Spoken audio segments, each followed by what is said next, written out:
जय सो साथियों,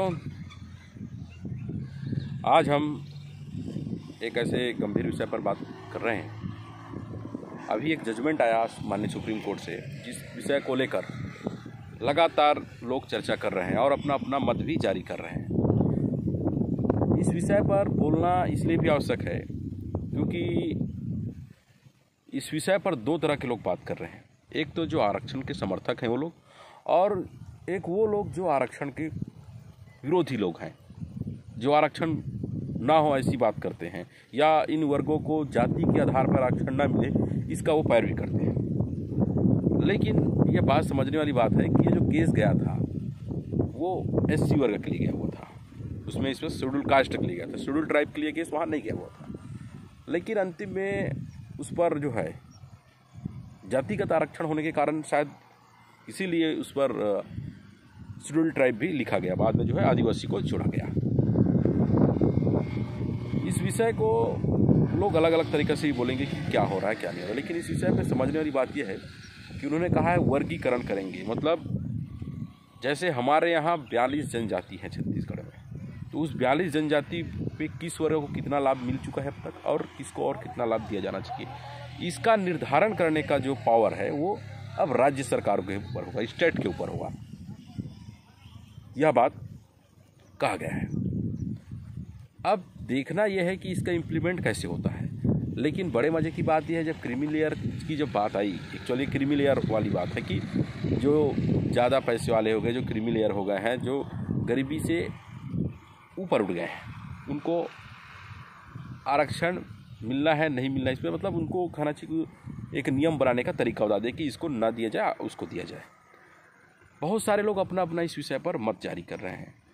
मतलब सुप्रीम कोर्ट के निर्णय में एकदम स्पष्ट कहा है कि जो वर्ग है, जैसे शेड्यूल कास्ट के जो में बहुत सारी जातियाँ होंगी, शेड्यूल ट्राइब में बहुत सारी जातियाँ, उसमें जो है वर्गीकरण करना है आरक्षण का, और उसमें क्रीमी लेयर को भी देखना है, यह बात कह दिया गया है। तो बहुत सारे लोग अपने अपना मत रख रहे हैं।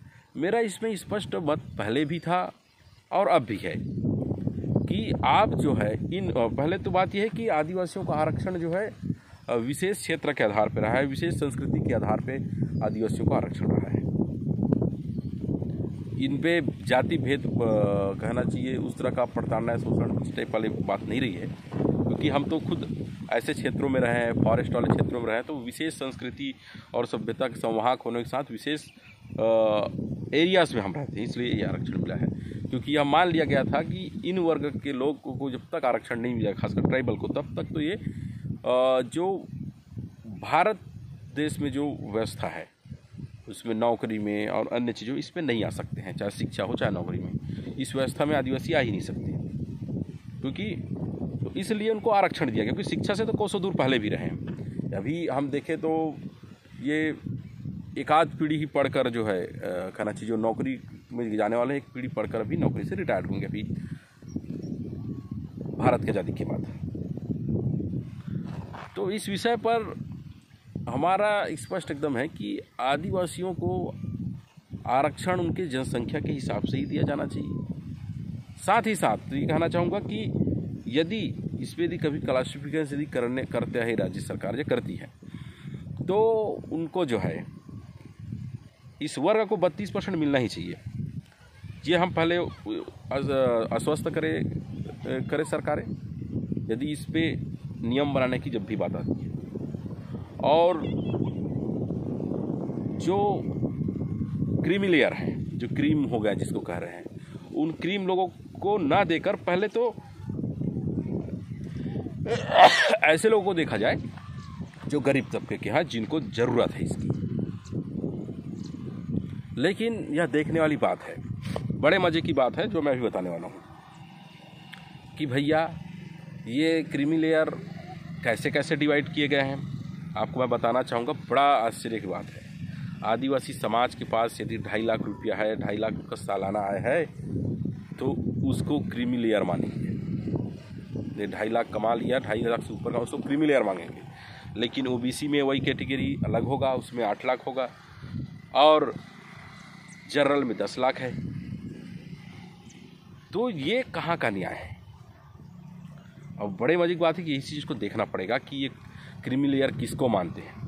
ये 2.5 लाख वाले को तो मार रहे हैं, 2.5 लाख से जिसका आय कम है उनको पहले देंगे, चाहे वो हॉस्टलों में भर्ती हो, चाहे अन्य सुविधा हो, इस सब पे वो नियम लागू है ट्राइबलों के लिए। तो ये एक अलग तरीक़े का अत्याचार है, एक अलग तरह का मतलब हमको इसको भेदभाव की दृष्टि से हमको देखते हैं कि भाई वहीं पे ओबीसी वर्ग का जाता है तो उसको 8 लाख होगा, शायद 8 लाख है, वो हो सकता है, लेकिन कम तो नहीं है। ट्राइबल का 2.5 लाख है, उनका 8 है और उनका 10 है। इस तरह का ये पैमाना है क्रीमी लेयर का। तो ये देखने वाली बात रहेगी कि क्रीमी लेयर ये लोग कैसे निर्धारित करते हैं और किस तरह से काम करते हैं। लेकिन इस विषय पर माननीय सुप्रीम कोर्ट ने जो निर्णय दिया है उसके बाद जो है कहना चाहिए राज्यों पर उस पर छोड़ रखा है। यह देखना बड़ा ज़रूरी रहेगा और देखा भी जाना चाहिए। जो 10 लाख कमा रहे हैं, जो 8 लाख कमा रहे हैं, वो लोग गरीब हैं, और आदिवासी 2.5 लाख कमाता है या 2.5 लाख से ज़्यादा कमाता है, वो उसको अमीर कर दिया जाता है।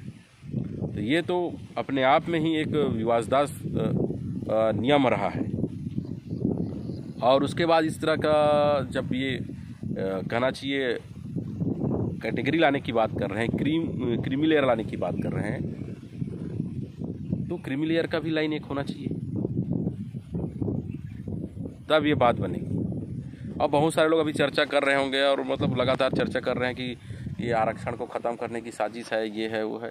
मेरा स्पष्ट मानना है कि जब आदिवासी वर्ग को उनके जनसंख्या के हिसाब से आरक्षण पहले भी मिल रहा था, अब भी मिलना चाहिए, और उस पर जो क्लासिफिकेशन करते हैं तो क्लासिफिकेशन भी कर रहे हैं, तो जो कमज़ोर तबका है या कहना चाहिए आदिवासी वर्ग में जो कमज़ोर हैं या आर्थिक रूप से कमज़ोर का है, आर्थिक रूप से ही कमज़ोर को देखेंगे, शैक्षणिक तो देखेंगे नहीं, क्योंकि शैक्षणिक उतना शिक्षा तो उसके पास भी होनी चाहिए, तो उसको पहले प्रायोरिटी दिया जाए।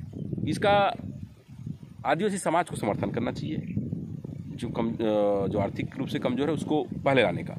लेकिन ये नहीं होना चाहिए कि आदिवासी समाज में क्रीमी लेयर मतलब कहना चाहिए गरीब लोग नहीं मिले, खाली क्रीम थे तो उनका आरक्षण आप जनरल में कन्वर्ट कर दो, ऐसा नहीं होना चाहिए। आदिवासी को 32% मिलना चाहिए। हाँ, उसमें प्राथमिकता आप कम आर्थिक कहना चाहिए कम पैसे वालों को आप दो, जो गरीब है उनको प्राथमिकता दो, ये हो सकता है। लेकिन आदिवासियों को क्रीमी लेयर के आधार पर उस आरक्षण से दायरे से ही बाहर करना ये गलत होगा। अब निर्णय तो आ गए, निर्णय में लोग अलग अलग तरह की बातें करेंगे, लेकिन हमारा स्पष्ट मानना है कि आदिवासी वर्ग में आरक्षण का क्लासिफिकेशन जो कह रहे हैं वो होना चाहिए। लेकिन अब देखिए कुछ इसमें एक चीज़ और देखा जाएगा तो बड़े मजे की बात है। जैसे कुछ आदिवासी समाज में छोटे छोटे समूह हैं, छोटी छोटी जातियाँ हैं, वो बहुत शिक्षित है, बहुत आगे हैं, लेकिन कुछ बड़ी जनजातियां हैं जो शिक्षा से कोसों दूर है और उनकी संख्या के हिसाब से उनका प्रतिनिधित्व भी राज्य सरकार की नौकरियों में नहीं है। तो इन लोगों को ये लाभ जरूर मिलेगा। लेकिन हम इसमें भी स्पष्ट कहते हैं यदि उन वर्गों में नहीं मिला, जैसे मान लिया जाए किसी एक समाज में नहीं मिला, तो उस वर्ग में यदि वो संख्या में कम ही क्यों ना हो, उनको भी यदि वहाँ नहीं मिला तो उनको, लेकिन उनको भी मतलब उसको भी मतलब स्थान दिया जाना चाहिए। ऐसा नहीं है कि हम इसी को देंगे उसको नहीं देंगे, ऐसा नहीं होना चाहिए।